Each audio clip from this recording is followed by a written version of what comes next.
قل ان صلاتی، آپ فرمائیے بے شک میری نماز، ونسکی اور قربانی، ومحیایا اور جینا، ومماتی اور مماتی، پنجاب کے مماتی، میرا جینا اور مرنا، تو حیات اور ممات دونوں ذکر ہوئے نا، تو ہم حیات بھی مانتے ہیں ممات بھی مانتے ہیں، ہم نہ حیاتی ہے اور نہ مماتی، بلکہ ہم ہے اوساتی۔ اور وہ ہمیں کچھ بھی کہے، ایک حیاتی نے مجھے خط لکھا بہت سخت، ایک مماتی نے بھی بہت سخت خط لکھا، دونوں کو میں نے ایک جواب دیا، اور حیاتیوں کو کہا کہ بل احیاء، اموات غیر احیاء پر اپنا ایمان بحال کرو، اموات غیر احیاء پر شاہ ولی اللہ کا حاشیہ دیکھو، شاہ عبد القادر کا موضح دیکھو، اشرف علی صاحب کا بیان دیکھو، شبیر احمد صاحب کا حاشیہ دیکھو، اور شرم کرو، ان سب نے لکھا اس سے مراد انبیاء و اولیاء ہے، سب اموات غیر احیاء، مر چکے ہیں اب وہ دنیا میں زندے نہیں ہے۔ یہ حیاتیوں کو میں نے لکھا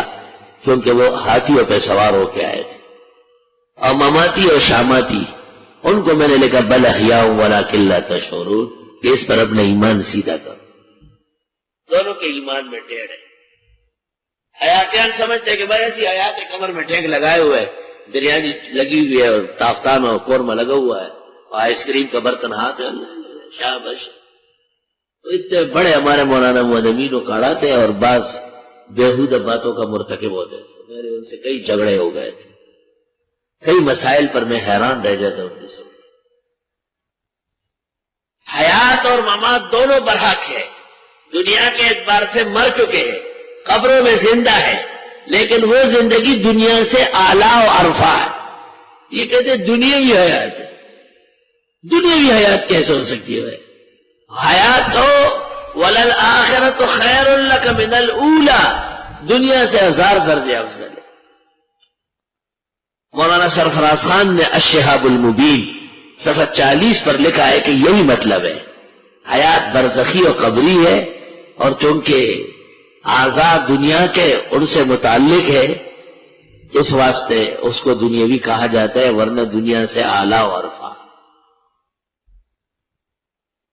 آپ فرمائیے میری نماز اور میری قربانی،